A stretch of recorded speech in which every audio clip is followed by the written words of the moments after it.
it's Andrea with another episode of Beats by Britain.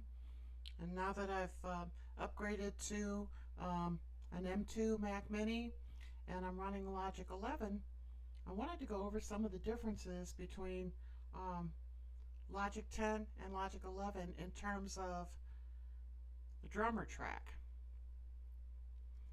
The drummer track, as it was called in Logic 11, or in Logic 10, is now called a session musician.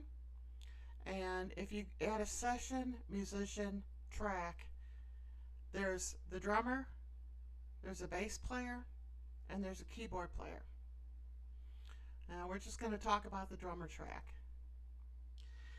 Basically, the way the drummer track works, the user interface has changed a lot, but the way the drummer track works is exactly the same as it worked in Logic 10. If you want the drummer track or any of the session musician tracks to conform to your project, like to play a proper intro, chorus, verse, bridge, anything like that, instrument solo, you should set up arrangement markers first. Just makes adding a drummer track or any session musician track a lot easier and more fun. And here is your session, here is your global track. An arrangement marker is a global track. So you either left or right click on that, and it shows all of your global tracks. And I like this chord global track. I'll probably go into that in another video. I love it. It actually was in earlier versions of Logic. They took it out and they put it back in again, and I'm so glad they did. But anyway, I don't want to look at all of these global tracks. I just want to look at arrangement and marker. So what I'm going to do is right click up here in any empty space and turn off tempo, turn off signature, and for now I'm going to turn off the chord track.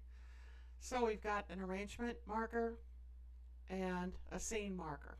But that's what I call them. I call it a scene marker. Okay. I already have my project set up to start on bar 3 because the first 2 bars are sticks count in. Okay.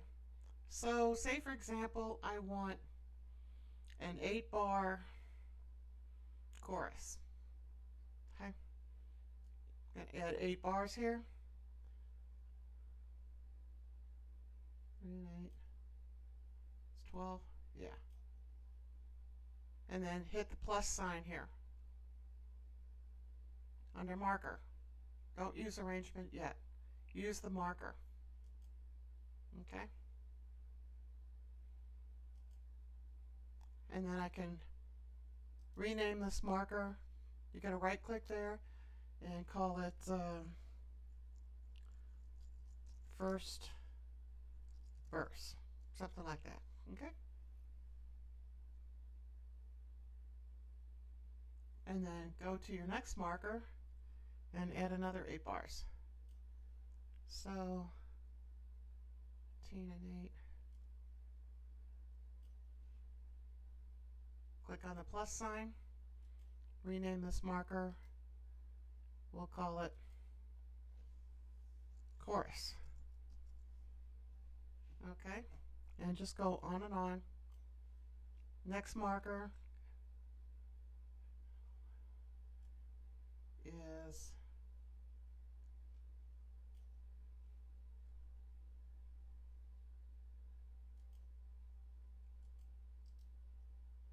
verse 2.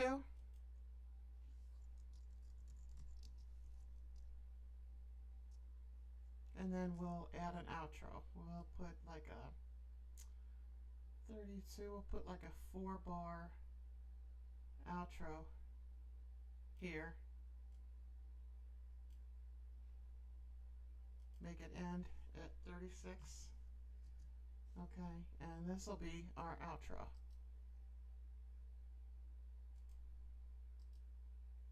Rename it and call it an outro.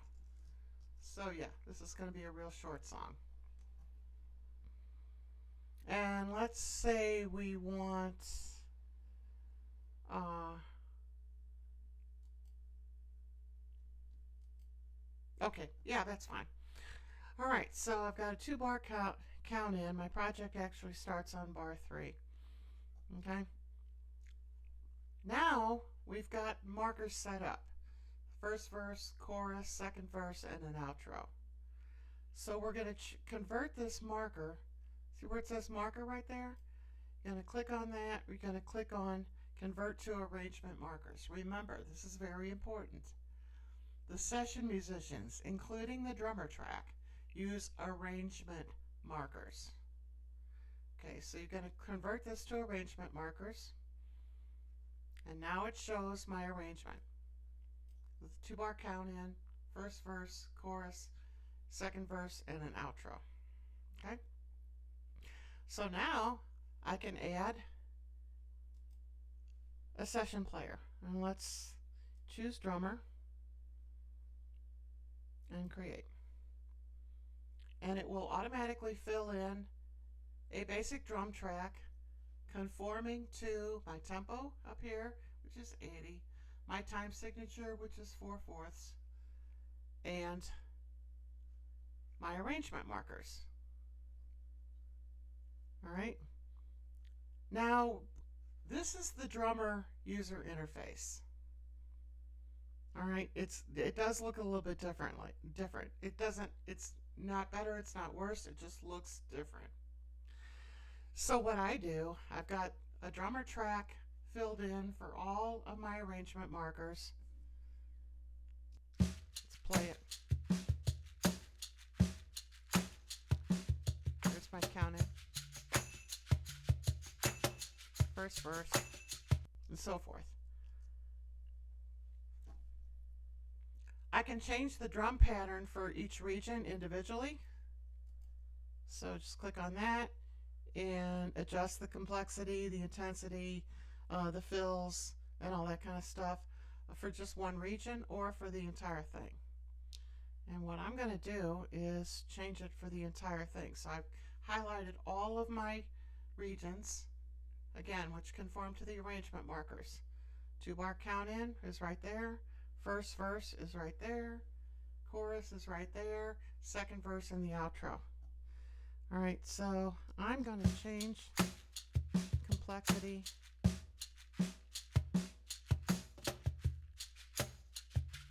Okay. Drop the fills down a little bit. Turn the complexity up.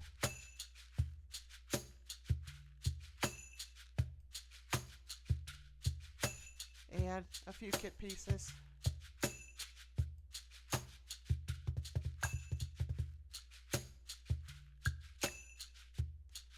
And there you go. Hear the difference? So the drummer changes because now we're in a different region. We're in the chorus, which corresponds to the arrangement marker. So it knows what part of the arrangement we're in. And in a minute, we're going to change to verse 2. So there's going to be fills. So I can turn the complexity up a little bit so you can hear that. Now we're in verse 2.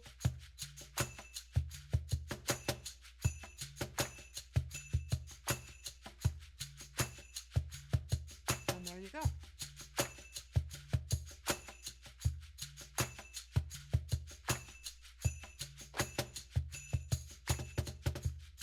You can also adjust the variation a little bit.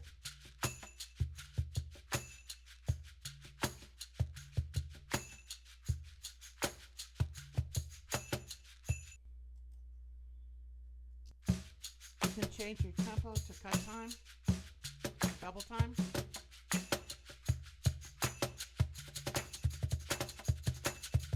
That's double time. Half time. This is really cool. I like that we can do this. We couldn't do that in the earlier version of Drummer.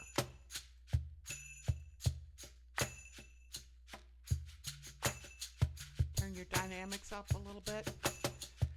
So basically that's how you add a drummer track that conforms to your arrangement markers. It actually conforms automatically. You just have to add your arrangement markers first. And that's it. Happy drumming!